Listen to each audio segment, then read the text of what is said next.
G'day YouTube, JB from Oz here. So this week we had a couple of interesting things happen. George Daniel's watchmaking book arrived for Dad. Megan managed to find a couple of French doors to finish another one of the projects that we've got around the house. We put some beer on and Super Fluff helped with that. And Bruce and Mum have been working on a gantry crane for Dad's workshop.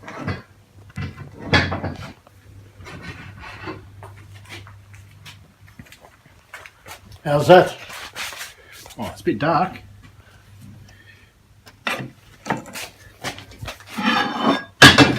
How's that? That's better, mate. So what are we looking at here? This is a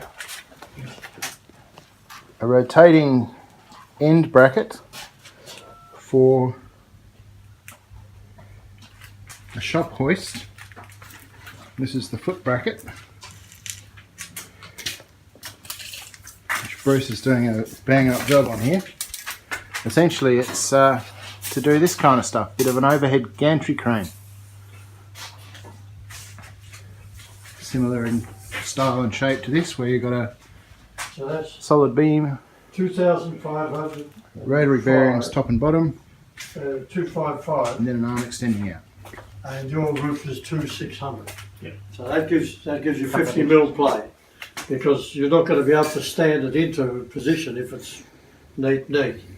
So yeah, we're happy with that, aren't we? Sweet as. We just we grab that Marcus where that what we've done here.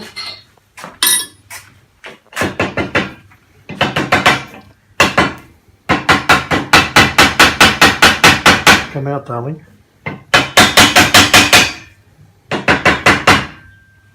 It doesn't go by force, will go by a bit more.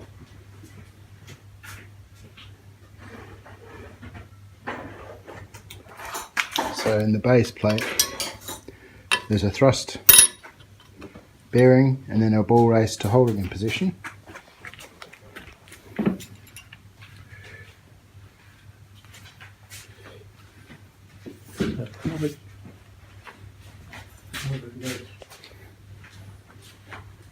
Yep. So in the base, this base of the thrust washer will be pressed in, then the ball race in top, and then the top thrust, and so the pole will stand on that thrust, and then this mounts into the guts to give it a bit of lateral stability, and then such a neat pressed fit. We know it's going to be straight because we can't get it back out again.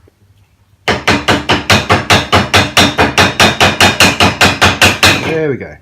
Yeah, you have little faith. The get her out master. What are you talking about? Can't question Bruce. And look at that. So this is the assembly down the guts. Not forgetting, you've got to make grooves here to be able to go over the weld in there. Yes, because it's a section that's been rolled and joined. We've got clearance for that. So the bearing will sit on that. Thrust will sit on the face. Very Devil's pretty. in the detail. Yes, so similar assembly in the other end. Now that size has all been checked, it's ready to get welded in. That's brilliant. Fantastic, man. Fantastic. And Bruce has put all this together just today because he was bored. Isn't that right, Bruce? Yeah, all done today, yep. Yeah. From start to finish. Had nothing else to do. Nothing else to do. Nothing else to Hey, that's the beast. Cool. On the plan. do. So that one is just about that long. So it's going to have a chain block mounted on it. So that's, And then there's a rolling gantry, which I don't know if you can picture that. Yeah, that's fine. Yeah, there you go.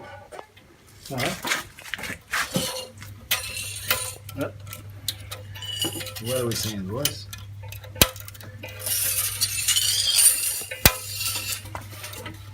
Where did we go?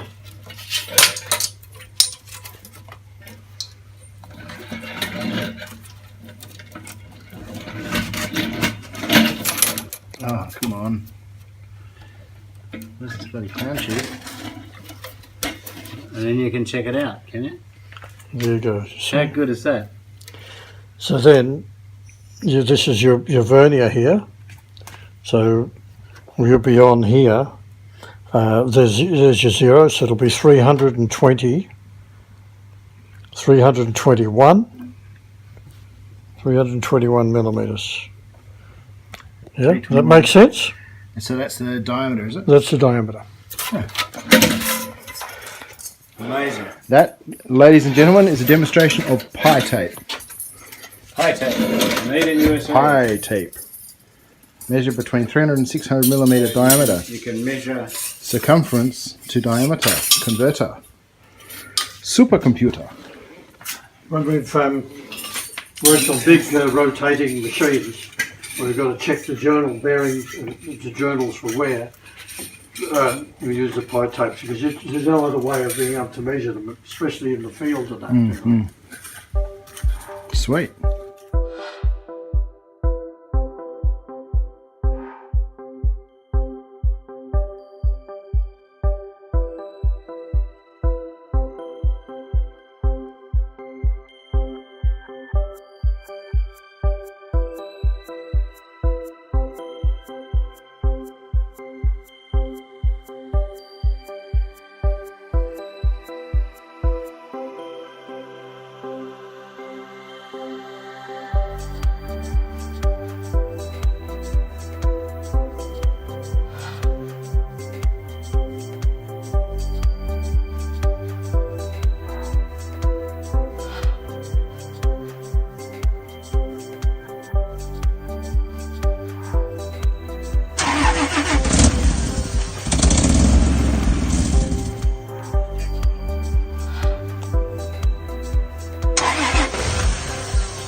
Don't you scratch my car.